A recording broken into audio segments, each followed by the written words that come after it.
Bismillahirrahmanirrahim. Assalamualaikum warahmatullahi wabarakatuh. Perkenalkan, nama saya Fitri Rahmalia dengan NIM 12070200023. Saya dari kelas Biologi A. Di sini saya akan menyampaikan mengenai ekspresi gen dan aplikasinya pada kehidupan. Nah, sebelum kita beranjak, di sini saya akan membahas sedikit mengenai gen, yang mana gen ini merupakan sebuah sekuen DNA yang menurunkan sebuah protein yang memiliki fungsi tertentu di dalam sel yang menyusun tubuh. Sedangkan genom adalah materi genetik yang merupakan satu set kumpulan gen-gen lengkap dari suatu makhluk hidup. Ekspresi gen ini nantinya akan menghasilkan protein. Protein-protein yang dihasilkan oleh DNA ini akan bekerja secara efisien dan berhubungan secara baik untuk menyusun organisasi yang terpadu di dalam tubuh. Nah, protein juga tidak selalu tersedia atau diekspresi di dalam sel, melainkan protein-protein ini akan dihapuskan ketika tidak dibutuhkan lagi dan sebaliknya. Jika dilakukan secara menerus, maka protein ini akan membuat suatu kelainan di dalam tubuh, sehingga keberadaan protein ini harus tepat atau pas, karena jika ada perubahan sedikit saja dari protein, baik itu wujud, perubahan ataupun jumlah, maka akan menimbulkan suatu penyakit atau kelainan. Di sini ada penyediaan protein, yang mana tiap individu ini memiliki jumlah protein yang berbeda gitu.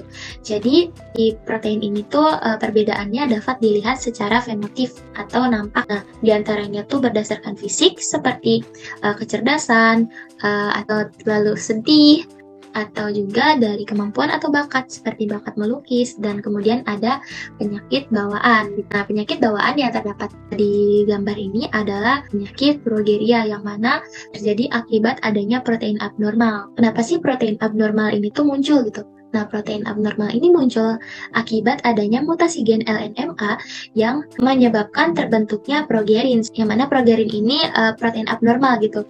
Akibatnya, anak yang menderita progeria ini akan mengalami gejala-gejala penuaan dini seperti pada gambar. Sebelum kita melanjutkan atau beranjak pada bagaimana aplikasi ekspresi gen pada kehidupan itu, kita akan nonton video mengenai bagaimana ekspresi gen itu terjadi di dalam tubuh. Selamat menyaksikan!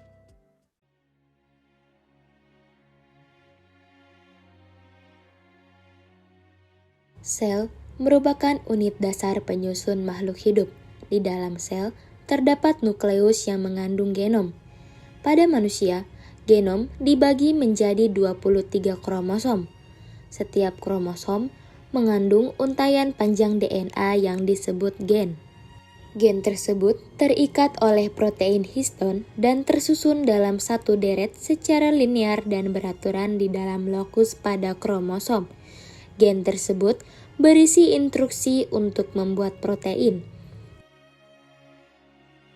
Ketika gen diaktifkan, enzim RNA polimerase akan menempel pada start gene, dan enzim tersebut akan bergerak di sepanjang DNA untuk membuat untaian mRNA keluar dari free bases atau basis bebas di nukleus. Kode DNA akan menentukan urutan penambahan 3 basa ke mRNA.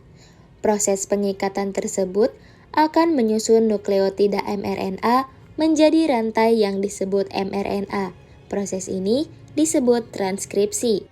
mRNA berfungsi sebagai template protein, kemudian akan terjadi penghapusan serta penambahan bagian RNA. Kemudian, mRNA akan bergerak keluar dari nukleus ke dalam sitoplasma. Di dalam sitoplasma, ribosom akan berikatan dengan mRNA. Ribosom akan membaca kode pada mRNA untuk menghasilkan rantai yang terbuat dari asam amino yang disebut tRNA. tRNA telah menyiapkan 3 nukleotida sebagai antikodon. tRNA kemudian akan membawa asam amino ke ribosom. Kodon mRNA akan membaca antikodon tRNA dengan pengikatan yang berurutan secara triplet. Kemudian terjadilah pengikatan antara asam amino yang terlepas dari satu tRNA dengan asam amino dari tRNA yang baru. sehingga asam amino yang tersusun akan membentuk rantai yang disebut polipeptida. Polipeptida kemudian keluar dari ribosom. Dalam proses ini disebut translasi. Jika translasi telah selesai, maka polipeptida akan terputus. Kemudian, polipeptida akan terlipat dan menjadi bentuk kompleks 3D shapes untuk membentuk protein.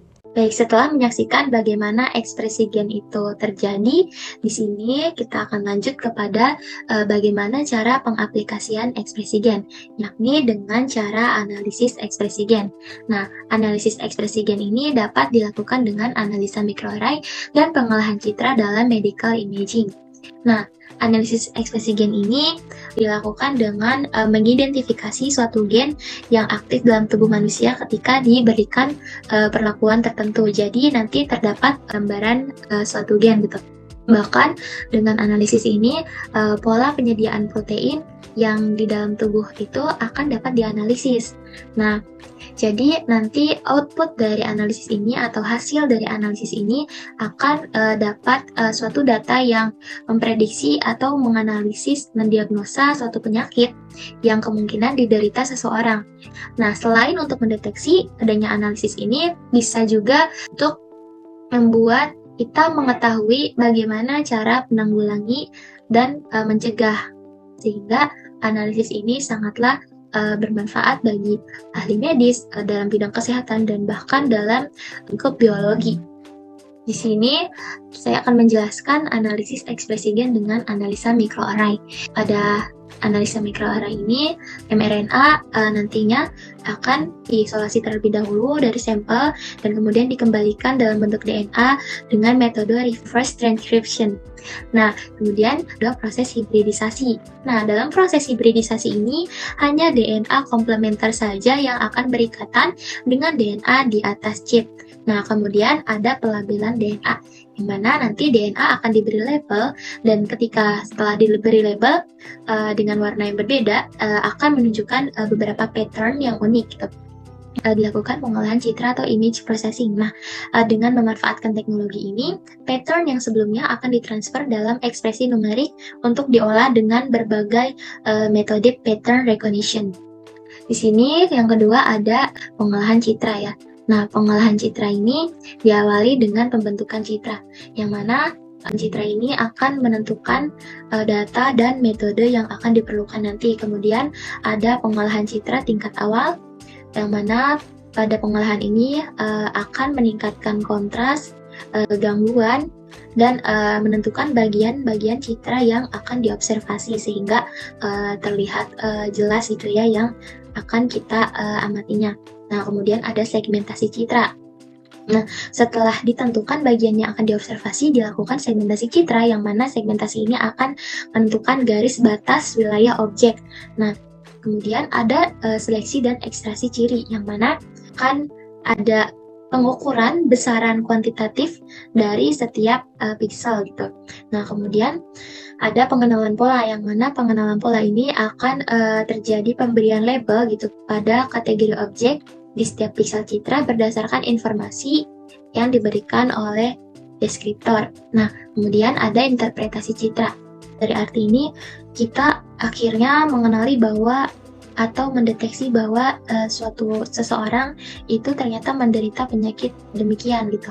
Nah, kemudian penyusunan basis pengetahuan merupakan proses template matching atau object recognition, yang mana penyesuaian data yang didapat dengan data-data sebelumnya atau dari data-data literatur agar hasilnya lebih akurat.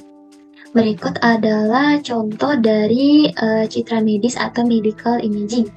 Nah, kemudian ada sinar X. Nah, sinar X ini berprinsip mengirimkan gelombang radiasi elektromagnetik untuk memindai kondisi organ tubuh bagian dalam, sehingga gambar tersebut didapat dari sinar X, yang mana sinar X tersebut dapat terserap oleh benda padat di dalam tubuh. Kemudian ada deteksi kanker kulit menggunakan metode kuantitasi warna. Metode ini menerapkan beberapa proses untuk medical imaging gitu. Prosesnya ini mirip dengan pengolahan citra, diantaranya ada akuisisi citra, praproses, ekstraksi fitur, segmentasi, dan pasca proses. Nah, dengan menggunakan dermastoskopik yang merupakan teknik pencitraan non-invasif dan menggunakan minyak immersion akan membuat permukaan kulit menjadi lebih transparan sehingga nantinya akan memberikan visualisasi yang lebih baik bagi struktur-struktur permukaan kulit dan akan mempermudah untuk mendeteksi kanker kulit. Kemudian yang ketiga ada deteksi kanker payudara menggunakan metode citra thermal. Nah, jadi metode ini akan melakukan penyebaran pancaran radiasi panas pada permukaan organ tubuh dan memberikan hasil temperatur yang didapatkan dari kamera inframerah. Nah, yang mana pada penyakit ini digunakan kamera khusus untuk mengukur temperatur kulit di permukaan payudara dan nantinya akan menghasilkan peta digital. Nantinya hasil peta digital dari screening pada area permukaan kulit payudara ini akan memperlihatkan jaringan payudara yang temperaturnya ini lebih panas daripada jaringan payudara yang lain, yang mana hal itu merupakan abnormal ya, karena jika payudara memiliki temperatur yang lebih panas, maka penderita didiagnosis menderita kanker. Nah, jadi semua kegiatan tersebut digunakan untuk menggali informasi agar struktur-struktur anatomi atau fungsi biologis yang tidak normal itu tidak mengancam kehidupan normal juga. Jadi dicari bagaimana pengobatannya setelah dilakukan analisis suatu hal yang abnormal di dalam tubuh. Nah, mungkin sekian dari saya. Itulah aplikasi ekspresi gen dalam kehidupan. Kurang lebihnya mohon maaf. Wassalamualaikum warahmatullahi wabarakatuh.